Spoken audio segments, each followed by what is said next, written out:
Thank you for listening to this new episode of the Business of Fun podcast. I am your host, Dave Wakeman. My guest today, friend of the show, friend of the newsletter, friend of Dave, Jessica Poole from the Poole Collective.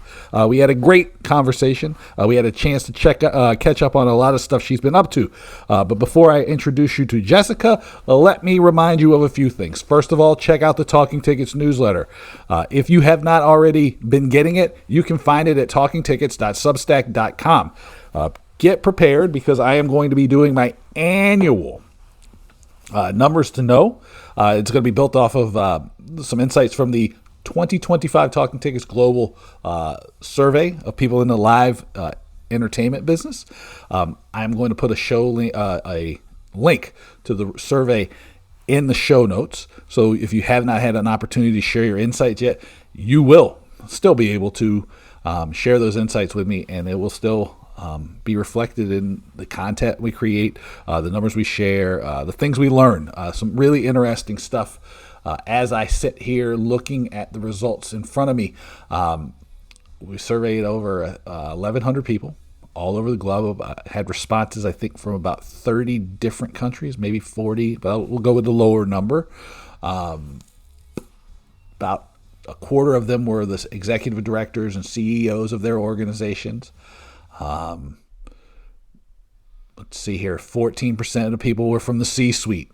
We had a wide range of managers, VPs, and frontline staff. So it's kind of hits a lot of different people. It's a great, there's a lot of stuff in here.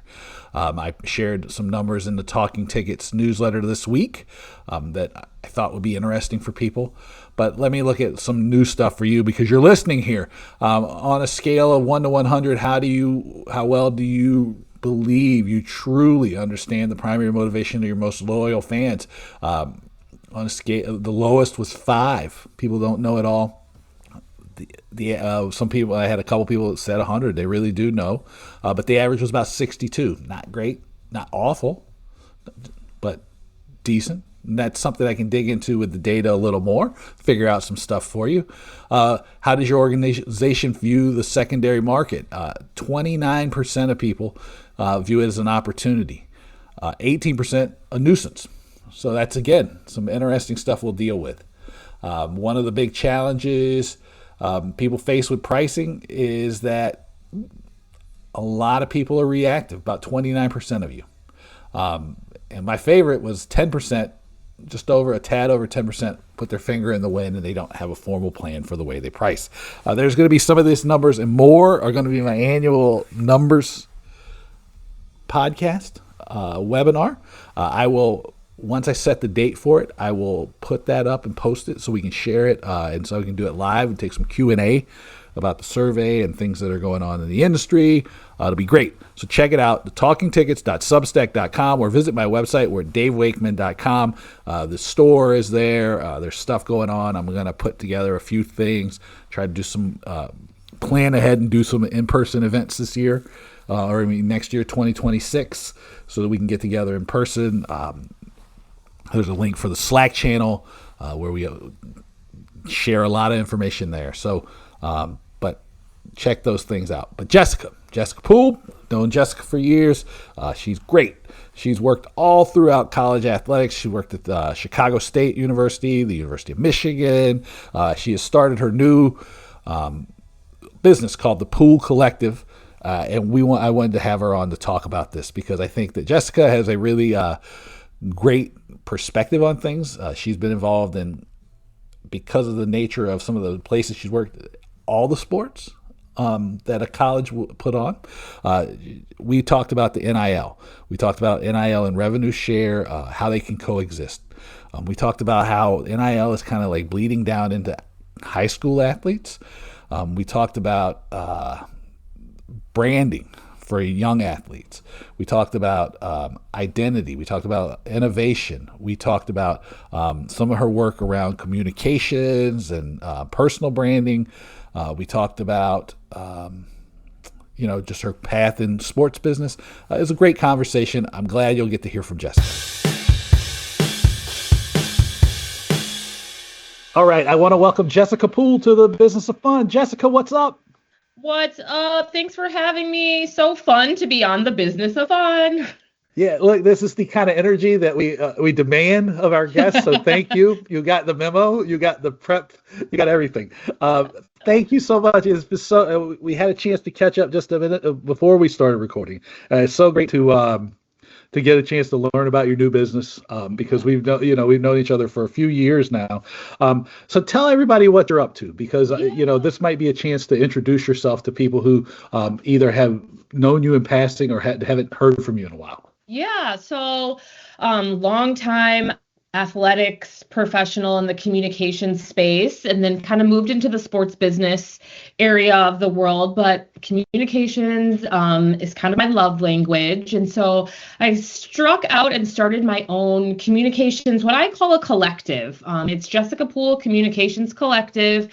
And really, I handle lots of strategic communications, social media, public relations, all of those things for a variety of folks. My business has lots of different verticals, but also I really have enjoyed utilizing my sports background, particularly in the space of like NIL and personal branding as it pertains to NIL, and how do we get those younger athletes prepared for what may be what is always an ever changing industry, but like how can, if they're really solid in their brand, I feel like that gives them a leg up once they get into college or and play sports or not play sports. I think that's the Mhm. other factor that we don't talk about a lot is NIL.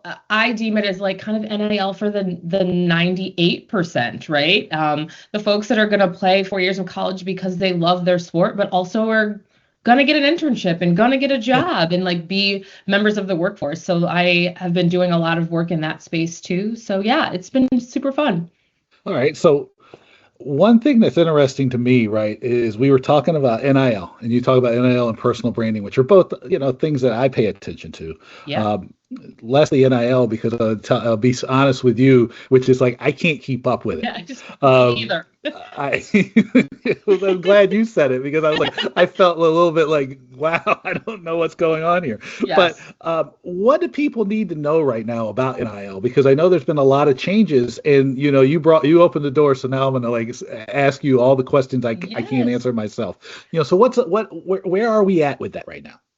NIL is so the things that I say most often, NIL and revenue share, because that's the hot thing right now, are things that can both coexist. You can have rev share in NIL, you can have NIL only, you can have only rev share. Like all of these things can be in the same world, which I think is something that is not talked about a ton. Hmm. I think that the thing that we need to know is that NIL is getting younger and younger. High Yeah. school Hmm. athletes are able to participate in this, but the rules vary across all of the 50 states and internationally. So it's super important to understand where your state lands, where your institution, whether that's your high school, your club team, and then any prospective colleges stand. I think the thing that has come out lately that I find to be interesting is that if you are a high school athlete and you are bringing in brand deals and NIL deals into a college space, you have to record all of if it's over $600, you have to input that into your college institutions. It has to count for your college institution as well. So it is a NIL is a walking um target in some instances right now. But as I said, I think that for me, the cool thing that NIL is able to open up is the idea that it can be for everyone. The average NIL deal, I think, is like $55, right? And so if you take it away the millions and thousands of dollars that many of the elite level athletes are getting, it makes it manageable for those Olympic sport athletes who potentially don't have a ton of coverage.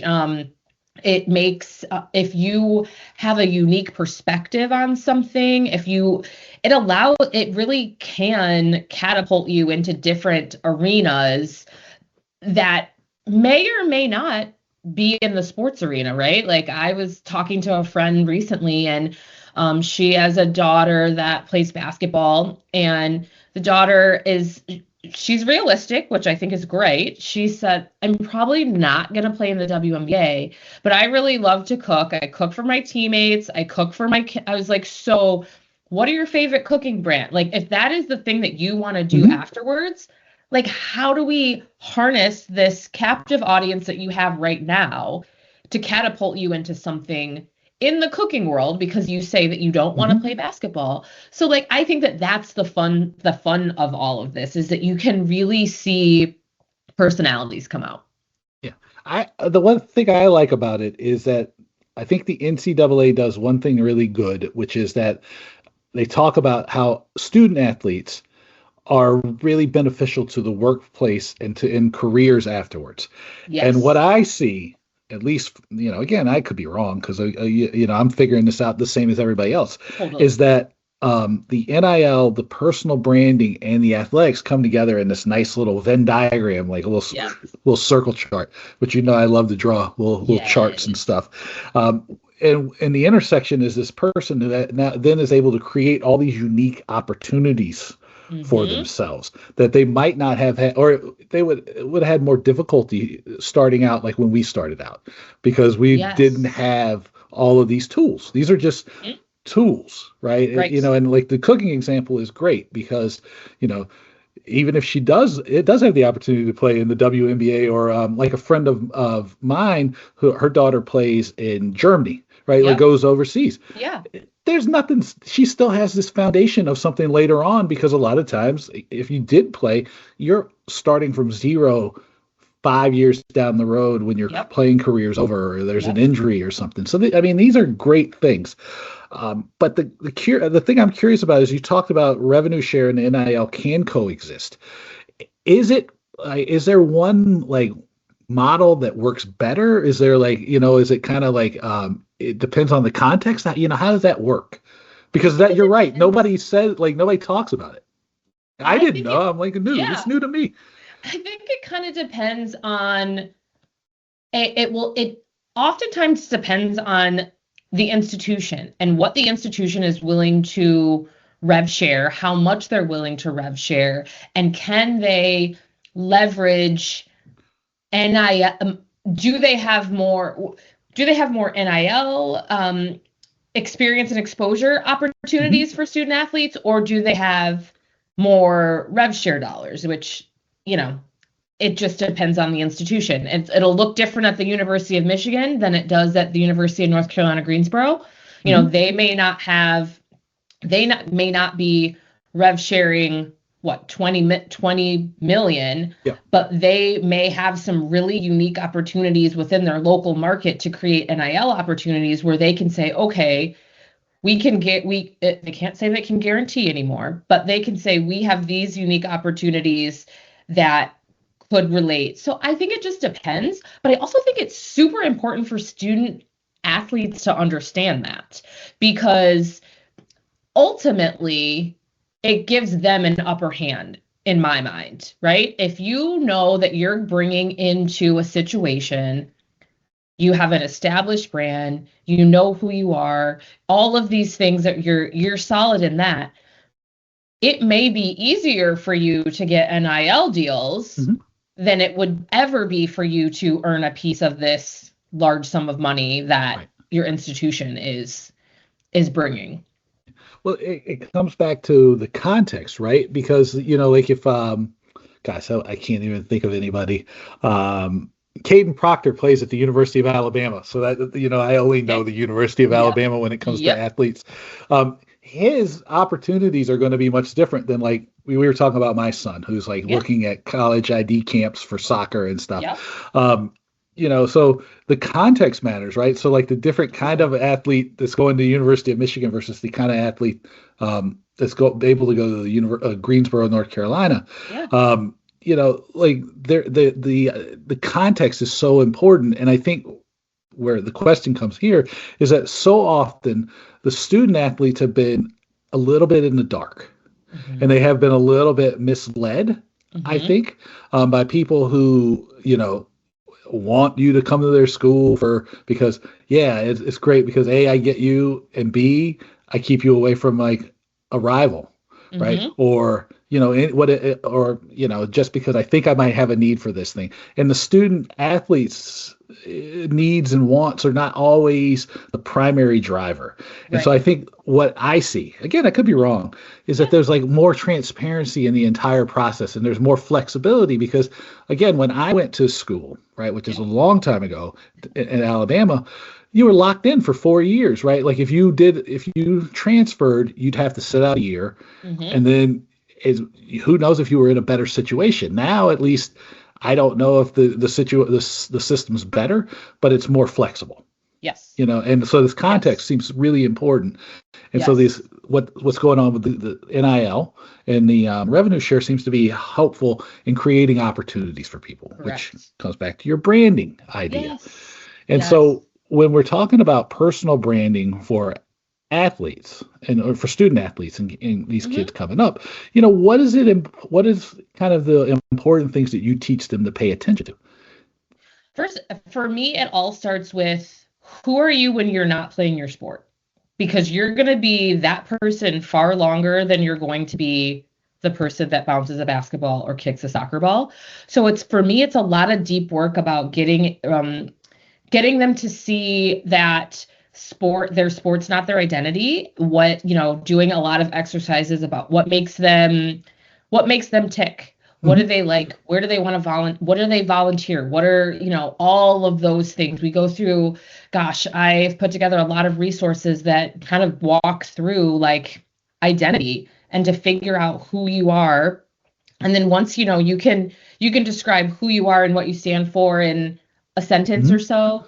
Then we go through, okay, if these are what brings you joy, like based on these things, what brings you joy? And then you kind of talk about where are the synergies? Like, is it, I don't know, for me, running at this age in my life brings me joy. If I'm a runner, like I want the best running shoes and all of these things. So like it gives you some idea of what type of reach or brands you could be looking at from an NIL perspective. But then I also challenge students to think about, particularly those that are wrapping up college or going into college, what type of workplace do you want to be at? What can you bring to a workplace? How are we highlighting those skill sets on your social, in your everyday, how you carry yourself? Because again, you're going to need a job. And if people are looking at your socials because you are a basketball player on XYZ team, let's make sure that your socials they're kind of a living resume, right? Of all of those intangible skills that, really why people are going to hire athletes, right? People hire athletes at such a higher rate because they know how to be quick on their feet. They know how to be resilient. They know how to overcome adversity. They know all of these things that take place multiple times throughout a season, throughout a game, throughout a practice. Implied work ethic. Yes, implied work ethic. So really teaching them to take it out of the sports realm and put it back into real life, so to speak, right? And that is really where I start with everybody. And then we go from there. Yeah, I think that's like a really great thing because one of the dangers I see is that people get too wrapped up in the sport they play. They get too wrapped up in like the role or the name, and this applies everywhere, right? Because I know your business touches everybody, the job they hold or the business that they work for, right? Like the name, the logo, right? The logo, that's right. Yeah, right. And it's really important that like understand who you are and what you want to be. I mean, we actually just had, nobody knows this, we had a whole conversation about this before we even started recording this, because I was like, you always have to make sure you are the one who's driving, the idea, the brand that you want to be. And this is really important for people. Now, when we're talking about the collective, because you call it a Yes. collective. See, Yes. I paid I love attention even, it. Jessica. Thank you. See, this is not, I'm not mailing it in just because I know Love you. it. Uh, so I know that one of the cool things is because this is something we talked about, right? Was like, it's not just sports related. You're talking Mhm. about, you're solving a problem for people, Yes. right? And Yes. so first off, like, how would you describe that problem that you're solving? And then Mhm. the next thing is I want to learn is like help people see is like how you apply the things you know from sports to these different contexts, because I think that's one of the important things with like the branding that Mhm. the student athletes are doing, undertaking, Yep. any branding we are doing, or just the work we do. It's important to understand like you're not stagnant, you're dynamic. Yes. Yes. So I think essentially the problem I help people solve is identity. And that can come in various forms of communication, right? Is it you need to figure out your own personal brand for, you know, NIL, college applications, all of those things? Is it you're a small business owner and you have a really solid brand, but you can't figure out how to translate it onto social media? Is it you are a chef and you are launching a new menu Mhm. and people need help in you want help in figuring out how people who are so used to what you've had are going to come back, but you also want to bring in new people. So really it's about, I think I solve identity issues essentially through the lens of branding, communications, and public relations. No, I think so. I'll share this with you because this is the way my mind was working. Is as you were saying that, I was like identity, and I was like going, I know because this is like kind of summing up all we've talked about, like Yep. on the podcast before. It's like you want to help people make sure that what's inside shows Mhm. up outside. Yeah. Yep. And Yep. that's like a really good way of like of helping people because Yep. this is like a really big issue that people deal with is, we're talking about it against ourselves is, I don't want to come across as a blowhard, but Yes, I know I exactly. do really great stuff. And Yes. that's what you're solving for people. You're like going, no, you're not Right. X, Y, and Z. This is who you are. Hmm. This is how you show this to the world around you, and I think that's really great. So how did the sports, and again, this is like a layup because people love the sports examples, right? Like if you say, oh, like there's some teams I've worked with over the years, and I Hmm. show those, people see those on my website or they see them Yep. on my little bio and stuff. They're like, oh, you must know what you're talking about. I'm like going, of course I do, of course Yes. I do. Yes. um, but how does for you, how did like you apply the lessons you learned in sports to all these different contexts? Because, Yeah. it's a different role now, right? Because you're able to help, at least to me, and tell me if Hmm. I'm wrong, uh, add more context and like just more, in a more complete way, right? Yep. Because like when you're inside an organization, the role can be defined pretty narrowly. Hmm. Maybe less so now because things that are a little more dynamic. Sure. But how does the lessons you learn from sports help you add people or help people now? Yeah. So That I was the think worst question. Like I stumbled all over that. all good. I think the lessons that I learned in sports are so transferable because they're all about how do you in sports. I've worked at big institutions that have an established brand. Mhm. It's not changing. It's going to be the same brand 100 years from now. And then I've worked at institutions that are still trying to find their footing and their niche and what makes them great. And so I think the thing for me is that I've seen the gamut of it, right? I've worked at the University of Michigan. The block M's never going to change. The colors are always going to be maize and blue. Um, all of these things are going to remain the same, but yet they have to evolve. And so, Mhm. learning how to take a very solid brand and create, be innovative with it so that you are able to bring in new, either that's, revenue streams, because that's a lot of what I talk about is how, I've got this new product. How do I make it fit into what people know me for already? that's one thing. And then the other thing is that I've spent a lot of time at, I'll use Dartmouth College as a really good example. Ivy League institution, solid brand, the Ivy League is kind of, similar brand as the University of Michigan, but they wanted to be innovative. They want to play with the big boys. So like, how do you, and I see that with my clients, like, how do you take this very under-resourced thing Mhm. and help it fit into and be what you envision it to be? So I think it's every institution that I've ever worked at has the same, again, identity, right? Yeah. How do you solve for X, whether that's I'm an established brand and I want to be innovative, what can we do? I am a startup brand. I'm still trying to like figure out who my Mhm. audience is, how to reach them. I mean, it's essentially Jessica Poole Communications Collective, right? I'm still a startup, but I understand the various iterations that you can have of your business. But if you have a solid foundation, it's able to build on everything. And that's what I learned in sports, right?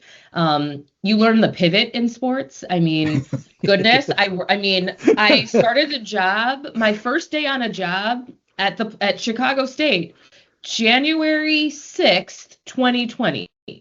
Like, man, like you couldn't pick a better like so I was new on a job. There was this COVID thing happening, and we were charged with bringing back to life a dormant athletic department. And we not only had to do that like remotely, Mhm. but like it was, I think I would probably say that was maybe some of my greatest work because it was so difficult.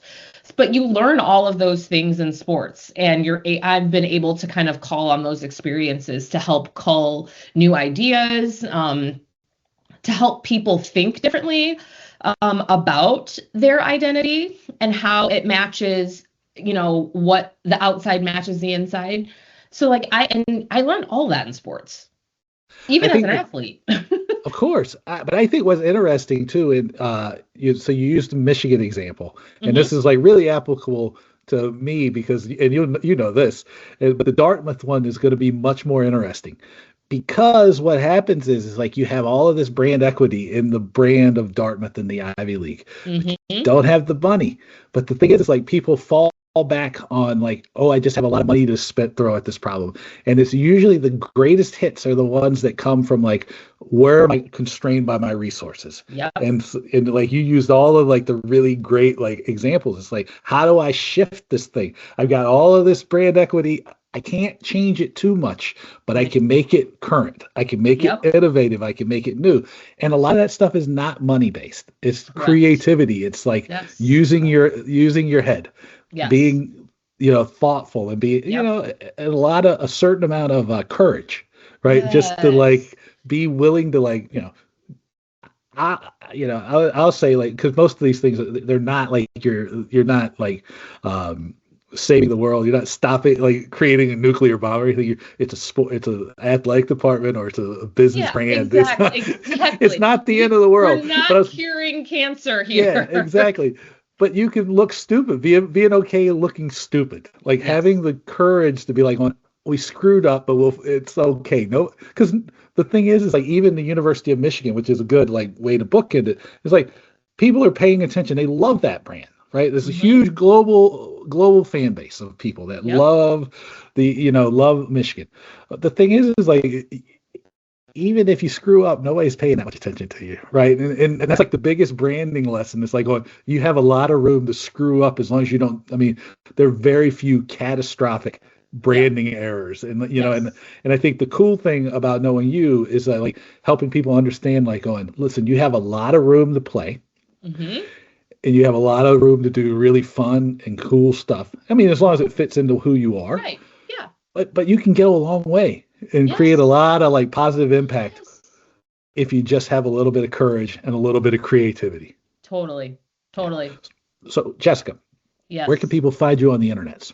Yes. So my website is the Poole, Poole Collective, Collective.com. You can also find me on Instagram at the Poole Collective. On the gram. On the Perfect. gram. Awesome. Well, Jessica, thank you so much for doing this. Yes, this is so fun. It was great to catch up.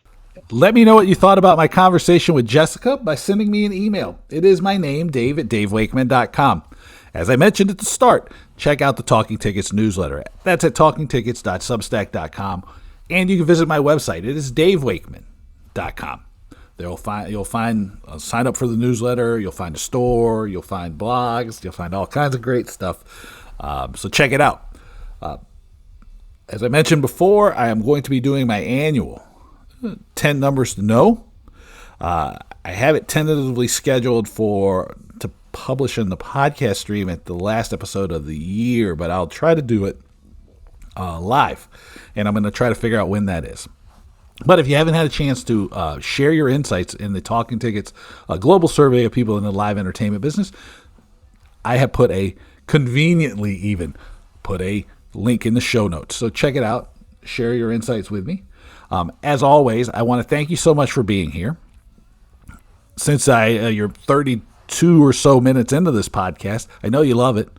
So please rate it, review it, share it with your friends, your colleagues. If you have suggestions for guests or topics to cover, send me an email, dave@davewakeman.com, and let me know. Okay? Until next time, thank you so much for listening, and I'll talk to you soon. Take it easy.